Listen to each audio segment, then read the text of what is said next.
तो हम लोग डिस्कस कर रहे थे previous year question force and laws of motion के, जो एएमयू के 11th इंटरेस्ट में पूछा गया है। उसका पार्ट 1 हमने कंप्लीट कर लिया था।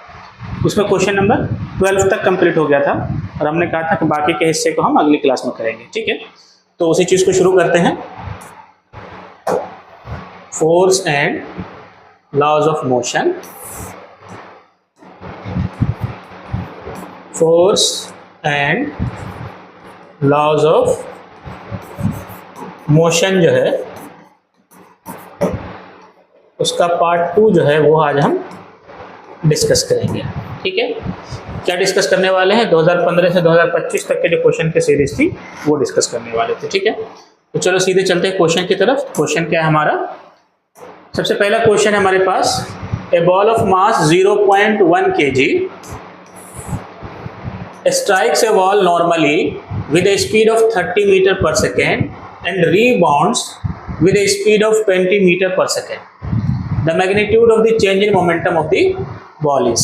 ठीक है, तो क्या कह रहा था सवाल कि एक बॉल है जिसका मास कितना है 0.1 kg है। एक बॉल है जिसका मास कितना है 0.1 kg है।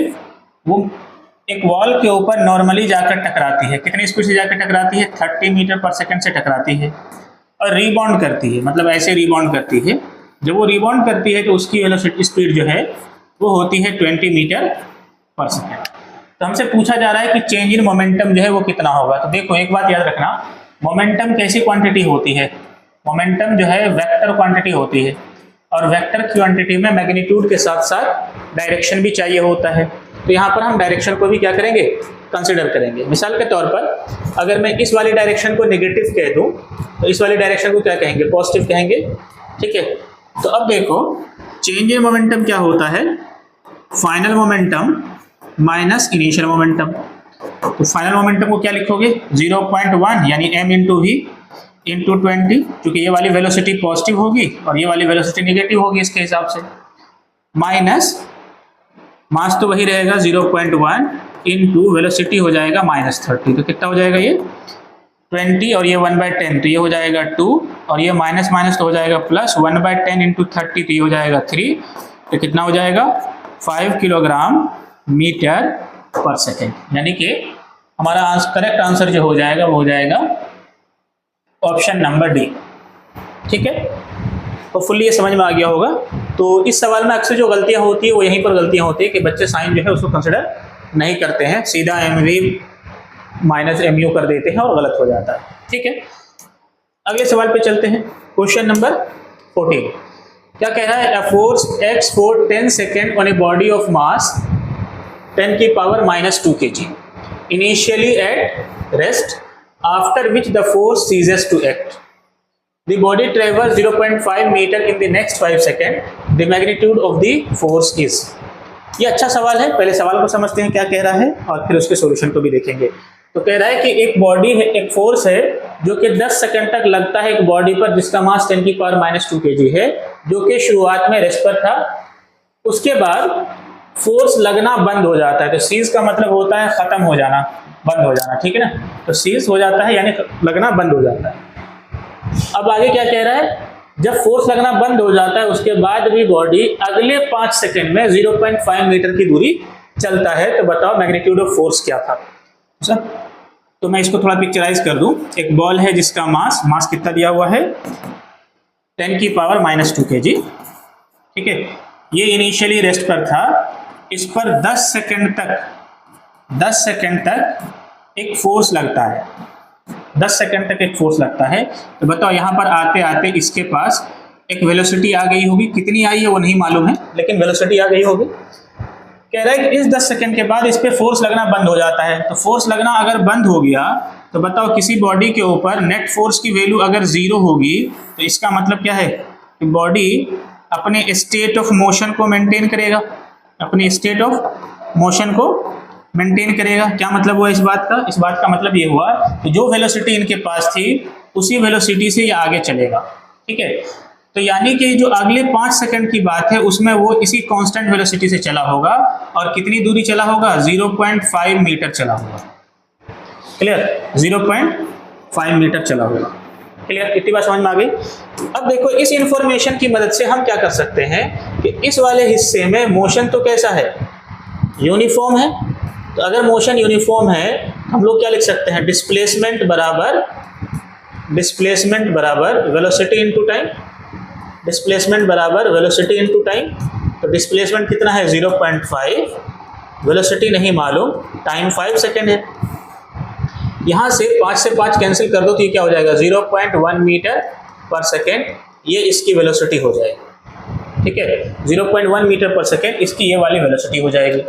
ठीक है, अब इसके आते ही हमारे पास इनिशियल वेलोसिटी भी मालूम हो गया, फाइनल वेलोसिटी भी मालूम हो गया, टाइम भी मालूम हो गया। तो हम क्या कर लेंगे, अब न्यूटन सेकंड लॉ लगा देंगे, F बराबर ma, यानी कि m into v minus u by t, ये लिख दो।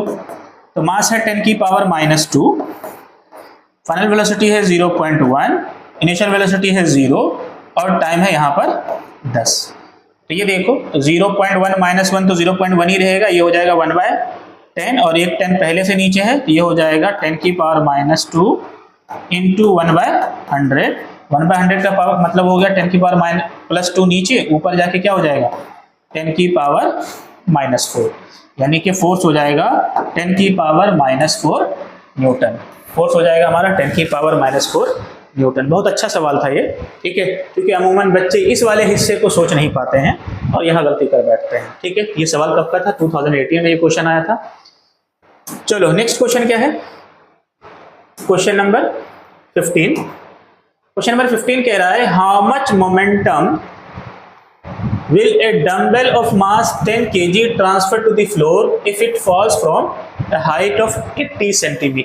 Take g equal to 10 metre per second square. मेरा एक डम्बल है उसको जिसका मास 10 kg है, उसको 80 सेंटीमीटर की ऊंचाई से छोड़ दिया गया, तो जब वो ग्राउंड पे टकराया होगा तो कितना मोमेंटम ट्रांसफर किया होगा, कितना मोमेंटम ट्रांसफर किया होगा।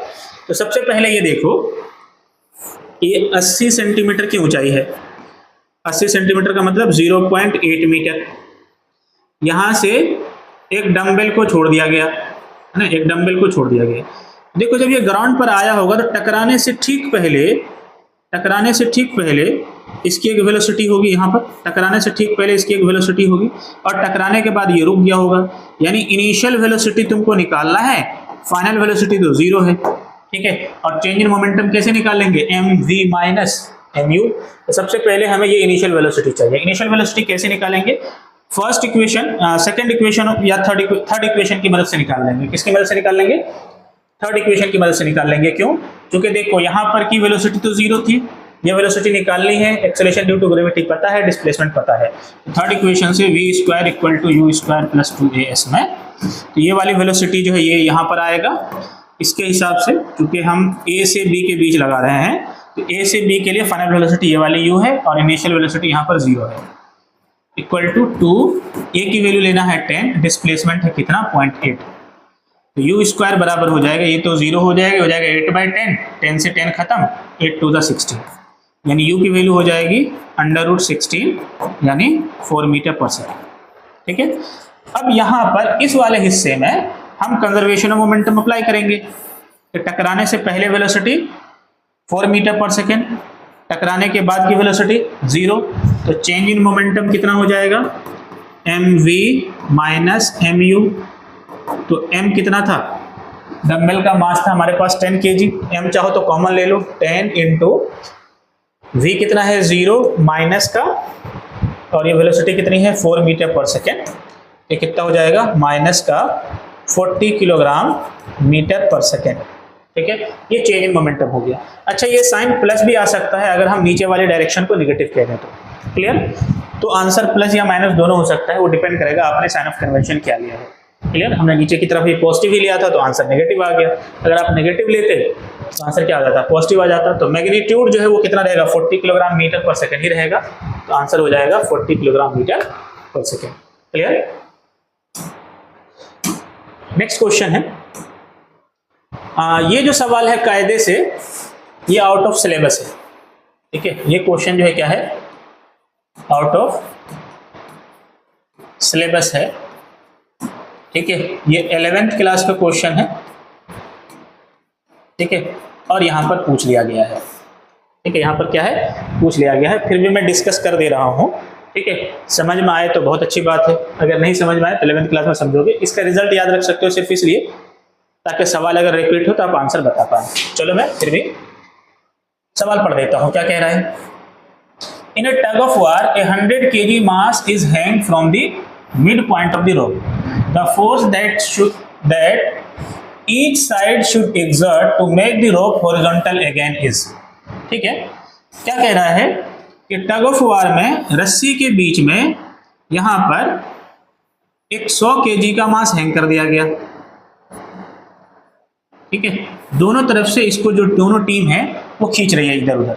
ठीक है, कह रहे दोनों तरफ से कितना फोर्स लगाना पड़ेगा, है ना, कितना फोर्स लगाना पड़ेगा सच दैट कि ये रस्सी जो है कैसी हो जाए, ऐसे बिल्कुल स्ट्रेट हो जाए। मतलब ये वाला हिस्सा कहाँ पहुंच जाए, मतलब ये जो पॉइंट है ये कहाँ पहुंच जाए, इस पॉइंट पर पहुंच जाए।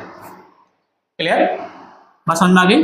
तो मैं यहाँ पर एक बात पूछना चाह रहा हूँ, अगर ये चीज़ें यहाँ पे पहुँचेगी तो कायदे से क्या होगा, ये जो एंगल है जब ये यहाँ पहुँचेगा तो ये एंगल 90 डिग्री हो जाएगा।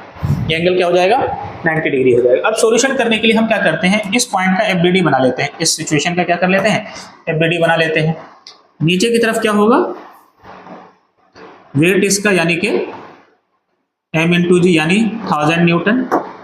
इधर की तरफ इस पे फोर्स लग रहा है ऐसे F, और इधर की तरफ भी फोर्स लग रहा है F। इस F के दो कंपोनेंट हो सकते हैं, एक कंपोनेंट हो जाएगा इस तरफ थीटा की वजह से क्या, F cos थीटा, और ये कंपोनेंट हो जाएगा F sin theta.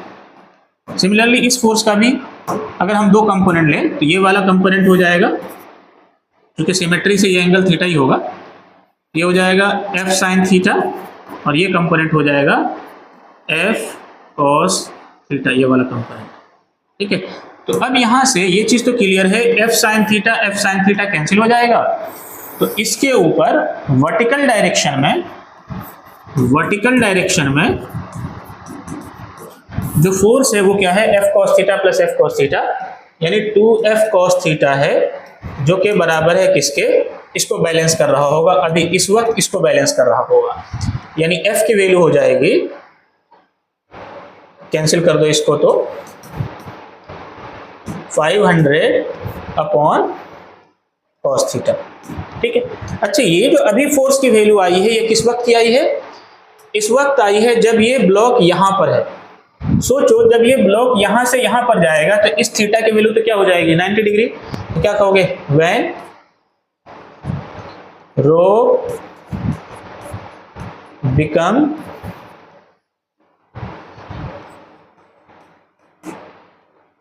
Horizontal,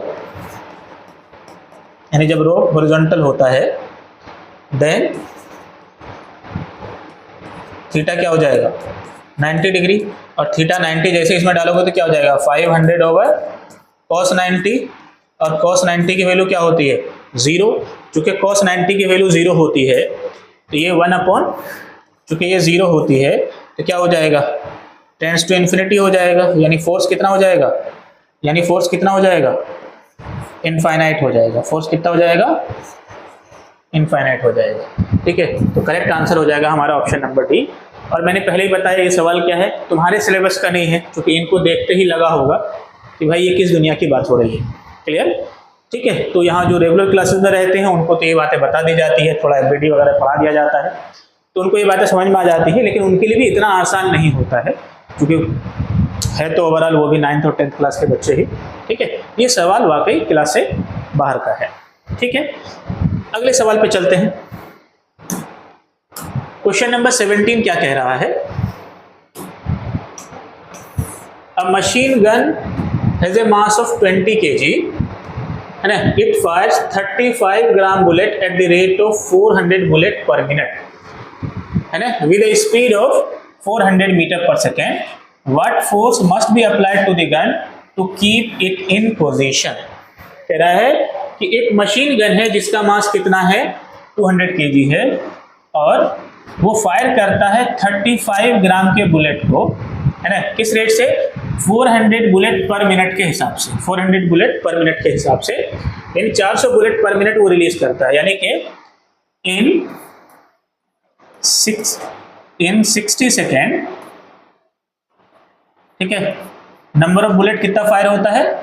400 bullet को फायर किया जाता है, ठीक है। तो मैं यहां से ये कह सकता हूं कि एक बुलेट को फायर करने में कितना टाइम लगेगा? 600 बाय 400, 600 नहीं 60 by 400, what you will get 3 by 20, यानी 3 बाय 20 सेकेंड में एक बुलेट फायर होता है। चलो आगे फर्दर क्या कह रहा है, तो ये बताओ जब गन से बुलेट को फायर किया गया होगा, मतलब ये अगर गन का हिस्सा है और इससे बुलेट को फायर किया गया, तो देखो होता क्या है, इस वक्त गन जो है ये भी बुलेट के ऊपर फोर्स लगाता है और इन रिटर्न बुलेट भी गन के ऊपर फोर्स लगाता है। तो न्यूटन थर्ड लॉ से दोनों फोर्स क्या होता है? इक्वल एंड अपोजिट होते हैं। तो हम ये पता कर लें कि गन ने बुलेट के ऊपर कितना फोर्स लगाया है, तो उतना ही अपोजिट वैल्यू, मतलब साइन का अपोजिट साइन का फोर्स जो है बुलेट ने गन के ऊपर लगाया होगा। तो देखो एक बुलेट को फायर करने में कितना टाइम लगता है? इतना। मतलब फायर करने से पहले बुलेट की वेलोसिटी क्या थी? 0। फायर करने के बाद बुलेट की वेलोसिटी कितनी थी? 400 मीटर पर सेकेंड, ठीक है। यानी कि यहां से ऐसा होने में इसको इतना टाइम लगा। अब इस पे हम न्यूटन सेकेंड लॉ लगा दें, F बराबर ma, यानी F बराबर m into v minus u by t. तो यहां से ये पता चल जाएगा बुलेट के ऊपर गन ने कितना फोर्स लगाया है। तो उल्टा करेंगे तो क्या आ जाएगा? बुलेट ने गन के ऊपर कितना फोर्स लगाया। तो खैर, तो जो भी पूछा होगा, तो what force must be applied to the gun. तो पहले मैं इसको सॉल्व कर दूं, फिर बताता हूं आगे फर्दर। तो मास कितना है? 35 ग्राम। 35 ग्राम का मतलब 35 by 1000 into v minus u 400 minus 0 and time is what? Time is 3 by 20, ठीक है। तो 400 माइनस 0 तो 400 ही रहेगा, तो ये हो जाएगा 35 बाय 1000 इंटू ये 400 इंटू 20 बाय 3। देखो 3 0 तो यहां से खत्म हो जाएगा, ठीक है। और ये हो जाएगा 35 इंटू 2 70 और 7 4 28, यानी 280 बाय 3। तो इतना फोर्स हो जाएगा 280 बाय 3। तो 280 बाय 3 का मतलब हो गया 3 7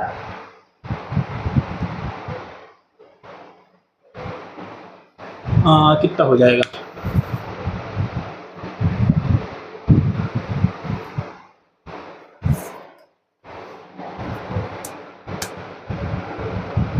नहीं, 3 9 27, 3 9 27, 1 बचा, 3 3 9, तो 93.3 न्यूटन इतना हो जाएगा, ठीक है। 3 9 27 तो 93.3 न्यूटन हो जाएगा। तो ये पूछा था कि हमें गन के ऊपर कितना फोर्स लगाना पड़ेगा कि गन मूव ना करे। एक बात बताओ, इसने जितना फोर्स लगाया है बुलेट ने, इसी की वजह से तो ये क्या होता है? रिक्वाइल होता है।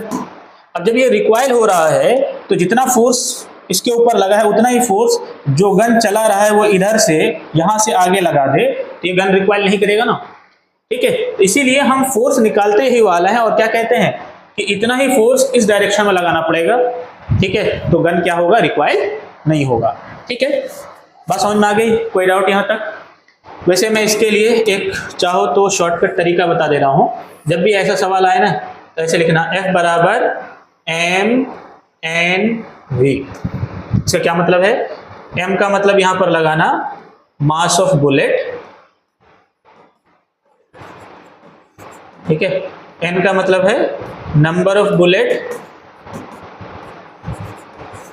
फायर्ड पर सेकेंड, और v का मतलब है, यानी पर सेकेंड वाला डेटा लेना है ना, और v का मतलब है वेलोसिटी ऑफ बुलेट, ठीक है। इसको लगा देना, डायरेक्टली आंसर आ जाएगा। बात समझ में आ गई? ठीक है, अगले सवाल पे चलते हैं। क्वेश्चन नंबर 18 कह रहा है, if a balloon is released after blowing it up it flies away, this illustrates. क्या कह रहा है? सवाल समझो पहले क्या कह रहा है। एक बैलून है, जब हम उसको रिलीज करते हैं वे ब्लोइंग इट अप, मतलब गुब्बारे में जब हम इस तरीके से हवा भर देते हैं, ठीक है, और यहाँ पर जब इसको रिलीज करते हैं तो ये ऊपर की तरफ जाता है ना, मतलब अवे चला जाता है, मतलब अगर ऐसे छोड़े तो ऊपर जाएगा, ऐसे छोड़े तो इधर जाएगा। ठीक है, तो कहने का मतलब है कि अवे चला जाता है। ऐसा क्यों होता है? तो देखो ऐसा इसलिए होता है क्योंकि इसके अंदर से क्या होता है, गैसेस इस तरीके से बाहर निकलती हैं। इन रिटर्न ये इसके ऊपर क्या लगाता है, थ्रस्ट लगाता है। तो न्यूटन्स थर्ड लॉ यहाँ पर क्या हो रहा होता है, फुलफिल हो रहा होता है। एक्शन एंड रिएक्शन है equal in magnitude and opposite in direction. तो रिजल्ट क्या हो जाएगा, Newton's third law of motion, इनकी वजह से ऐसा होता है। ठीक है, अगर आपको लग रहा होगा कि ये सवाल एनसीईआरटी से बाहर है, बिल्कुल नहीं है, ये एनसीईआरटी के अंदर ही है। 9th क्लास की एक्टिविटी में इस तरीके की बातें बताई गई है। ठीक है, अगले सवाल पे चलते हैं, क्वेश्चन नंबर 19। क्वेश्चन नंबर 19 क्या कह रहा है, a constant force 12 Newton is exerted for 8 second on A 24 kg object initially at rest. The change in speed of this object will be. तो कह रहा है कि एक फोर्स 12 न्यूटन का फोर्स जो है एक ऑब्जेक्ट के ऊपर 8 सेकंड तक के लिए लगाया जाता है, जिसका मास 24 kg है। तो बताओ उसके वेलोसिटी में कितने का चेंज आया होगा। इनिशियली वो किस में था, रेस्ट में था। तो सबसे पहले देखो F बराबर क्या होता है, m है, और m को क्या लिख सकते हैं, a को क्या लिख सकते हैं, चेंज इन वेलोसिटी यानी v minus you upon time. तो हमसे तो सीधा क्या पूछा गया, चेंज इन वेलोसिटी, मतलब इस न्यूमरेटर की वैल्यू पूछी गई है। तो बाकी चीजें जो है डाल दो, तो क्या हो जाएगा यहाँ पर 12 equal to mass is 24, v minus u, इस पूरे की वैल्यू निकालनी है। टाइम कितना है 8 सेकेंड। तो देखो 8 3 ज़ा 24 और ये हो जाएगा 3 4 ज़ा 12। तो v minus you 4 metre per second आ जाएगा, यानी चेंज इन वेलोसिटी है ये। चेंज इन वेलोसिटी कितना है 4 मीटर पर सेकेंड है, यानी कि करेक्ट आंसर जो हमारा ऑप्शन नंबर ए हो जाएगा। ठीक है, होपफुली आपको ये समझ में आ गया होगा। अगले सवाल पे चलते हैं। नेक्स्ट क्वेश्चन के हमारे पास question number 20। A rocket with a lift of mass 20,000 kg is blasted upwards with an initial acceleration of 5 meter per second square. What is its initial thrust force of the blast? ये अच्छा सवाल है, बहुत अच्छा सवाल है। कह रहा है एक रॉकेट है,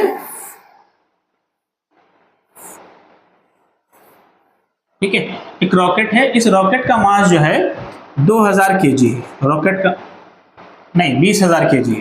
कितना है 20,000 kg है। अब कह रहा है कि इसको ब्लास्ट किया गया। तो देखो जब ब्लास्ट किया गया, ब्लास्ट करने का मतलब है जब ये इसकी तरफ नीचे की तरफ ऐसे गैस निकलती है। ठीक है, नहीं समझ में आया तो चंद्रयान 2 या चंद्रयान 3 को जो लॉन्च किया गया था वो वाला वीडियो जाके देख लेना। ठीक है, तो नीचे की तरफ जब गैसेज आती है तो ऊपर की तरफ एक फोर्स लगता है, जिसको क्या कहते हैं, थ्रस्ट फोर्स कहते हैं। क्या कहते हैं, थ्रस्ट फोर्स कहते हैं। ठीक है, कह रहा है उस थ्रस्ट फोर्स की वैल्यू कितनी है वो बताओ। इनिशियली इसका एक्सेलरेशन ऊपर की तरफ जो है वो 5 मीटर पर सेकेंड स्क्वायर है। एक बात बताओ, जब रॉकेट ग्राउंड के पास है तो नीचे की तरफ भी तो एक फोर्स लग रहा होगा कि नहीं लग रहा होगा। यानी कि अगर मैं बात करूं तो इस रॉकेट के ऊपर एक तो इस गैस की वजह से ये लग रहा होगा थ्रस्ट, और नीचे की तरफ लग रहा होगा क्या, वेट इसका, है ना, वेट इसका नीचे लग रहा होगा। अब बताओ न्यूटन सेकंड लॉ क्या कहता है कि rate of change of momentum is equal to net external unbalance force, यानी कि नेट फोर्स जो है वो बराबर होता है किसके, rate of change of momentum के या मास इनटू एक्सेलरेशन के। तो न्यूटन सेकंड लॉ में जो ये जो एफ लिखते हो ना, ये एक्चुअली नेट फोर्स होता है। तो नेट फोर्स बराबर है मास इनटू एक्सेलरेशन के। कोई डाउट नहीं यहाँ तक। तो अब एक बात बताओ, इसका मास 20,000 kg है तो वेट कितना होगा, इसको जी से मल्टीप्लाई कर दोगे, तो जी से मल्टीप्लाई कर दोगे तो इतना न्यूटन हो जाएगा। क्लियर। अच्छा, तो अब नेट फोर्स बराबर मास इनटू एक्सेलरेशन, तो ऊपर एफ है, नीचे 20,000 न्यूटन, मतलब 2 लाख न्यूटन है। तो नेट फोर्स कैसे होगा, thrust force minus this 2 lakh, ये हुआ net force, equal to mass into acceleration. Mass कितना है 20,000 kg इनटू एक्सेलरेशन कितना है ऊपर की तरफ 5 मीटर पर सेकंड स्क्वायर। तो इसको अगर मल्टीप्लाई करोगे तो 5 2 10, 1 लाख ये भी हो जाएगा। ठीक है, और ये 2 लाख इधर आके जुड़ जाएगा, है ना। तो थ्रस्ट फोर्स की वैल्यू कितनी हो जाएगी, 3 इंटू 10 की पावर 5 न्यूटन। अच्छा, मैंने जी की वैल्यू 10 लिया है, इसलिए एग्जैक्ट आंसर मैच नहीं करेगा, बल्कि ये देखना है कि 10 की पावर 5 और 3 के आसपास कौन है। तो ये ऑप्शन जो है हो जाएगा हमारा 2.96 इंटू 10 की पावर 5, ये लगभग 3 ही है, इसको लिख सकते हैं 3 इंटू 10 की पावर 5 न्यूटन। ठीक है, क्योंकि 9.8 में जानबूझ के नहीं लिया, क्योंकि कैलकुलेशन थोड़ा बल्कि हो जाता है 98 से मल्टीप्लाई करना। ठीक है, तो ऑप्शन नंबर सी जो है वो क्या हो जाएगा, हमारा करेक्ट आंसर हो जाएगा। ये सवाल आया है डिप्लोमा इन इंजीनियरिंग में। ठीक है, दोनों का पेपर तो एक ही होता है, सिर्फ 2016 में अलग अलग हुआ था। क्वेश्चन नंबर 21, अगला सवाल हमारे पास कि when A seller jumps from A boat in forward direction the direction of the boat will. ठीक है, कह रहे हैं कि एक बोट है, जैसे ये कश्ती होती है ना, ये कश्ती होती है बोट, है ना, ये क्या है, बोट है। कह रहे इस बोट पर कह रहा है कि जब सेलर जो है फॉरवर्ड डायरेक्शन में मूव करता है, यहां पर कोई सेलर था इसके ऊपर खड़ा, ठीक है, ये जब फॉरवर्ड डायरेक्शन में मूव करेगा, ठीक है, एनसीईआरटी में देखना एक डायग्राम बना हुआ पिक्चर, ठीक है, तो ये फॉरवर्ड डायरेक्शन में मूव करेगा तो बोट किधर जाएगा, तो बताओ जब ये आगे जाएगा तो न्यूटन थर्ड लॉ की मदद से ये कहाँ जाएगा, पीछे की तरफ जाएगा। कहाँ जाएगा, पीछे की तरफ जाएगा, यानी action reaction equal in magnitude opposite in direction होता है।